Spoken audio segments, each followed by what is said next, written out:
नमस्कार।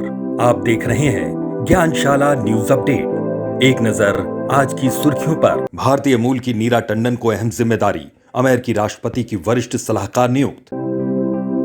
हरियाणा सरकार ने ब्लैक फंगस को घोषित किया अधिसूचित रोग, अब रोगियों की रिपोर्टिंग जरूरी। पर्यावरणविद नुक्लू फोम व्हिटली अवार्ड से सम्मानित, ये अमूर फाल्कन के संरक्षण के लिए हैं विख्यात।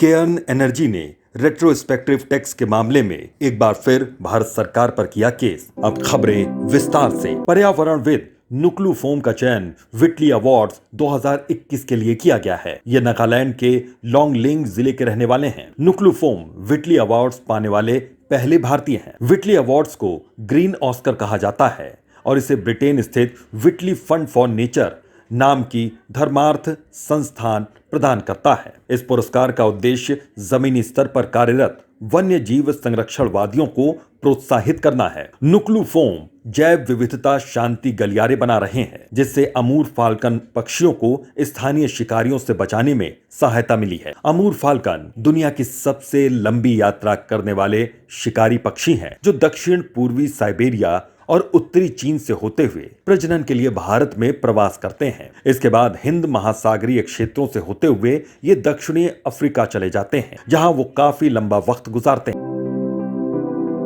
कोरोना वायरस की दूसरी लहर के बीच देश में ब्लैक फंगस से संक्रमित मरीजों की संख्या लगातार बढ़ती जा रही है। ब्लैक फंगस के संक्रमण को रोकने के लिए हरियाणा सरकार ने ब्लैक फंगस को अधिसूचित रोग घोषित किया है। अधिसूचित रोग वो रोग होते हैं जिनकी सूचना सरकारी प्राधिकारियों को देना बाध्यकारी होता है। सामान्य तौर पर अधिसूचित रोग के मरीज मिलने पर डॉक्टरों तथा स्वास्थ्य क्षेत्र में कार्यरत अन्य प्रोफेशनल्स को इसकी सूचना जिले के मुख्य चिकित्सा अधिकारी को देनी होती है। यह सरकार को बीमारी के प्रसार की जानकारी एकत्र करने, बीमारी की निगरानी करने और प्रारंभिक चेतावनियां निर्धारित करने में मदद करेगा। बताते चलें कि स्वास्थ्य क्षेत्र राज्य सूची का विषय है। इसी कारण किसी बीमारी को अधिसूचित रोग घोषित करने और उसे लागू करने की जिम्मेदारी राज्य सरकार की होती है।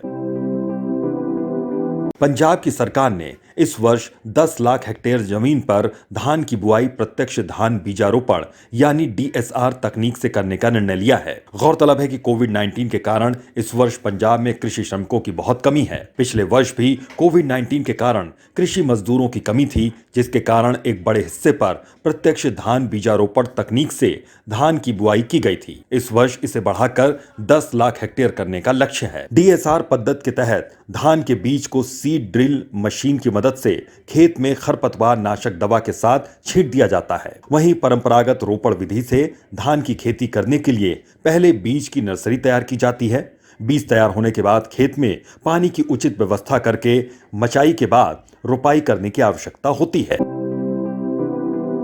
भारतीय मूल की अमेरिकी नीरा टंडन को राष्ट्रपति जो बिडेन का वरिष्ठ सलाहकार नियुक्त किया गया है। इससे पहले मार्च में Neera Tanden management and budget office की निदेशक के तौर पर नामित की गई थी, लेकिन राजनीतिक विरोध होने की वजह से उन्होंने अपना नामांकन वापस ले लिया था। सुश्री नीरा टंडन वर्तमान में एक प्रगतिशील think tank centre for American progress यानी कि CAP की अध्यक्ष और CEO हैं।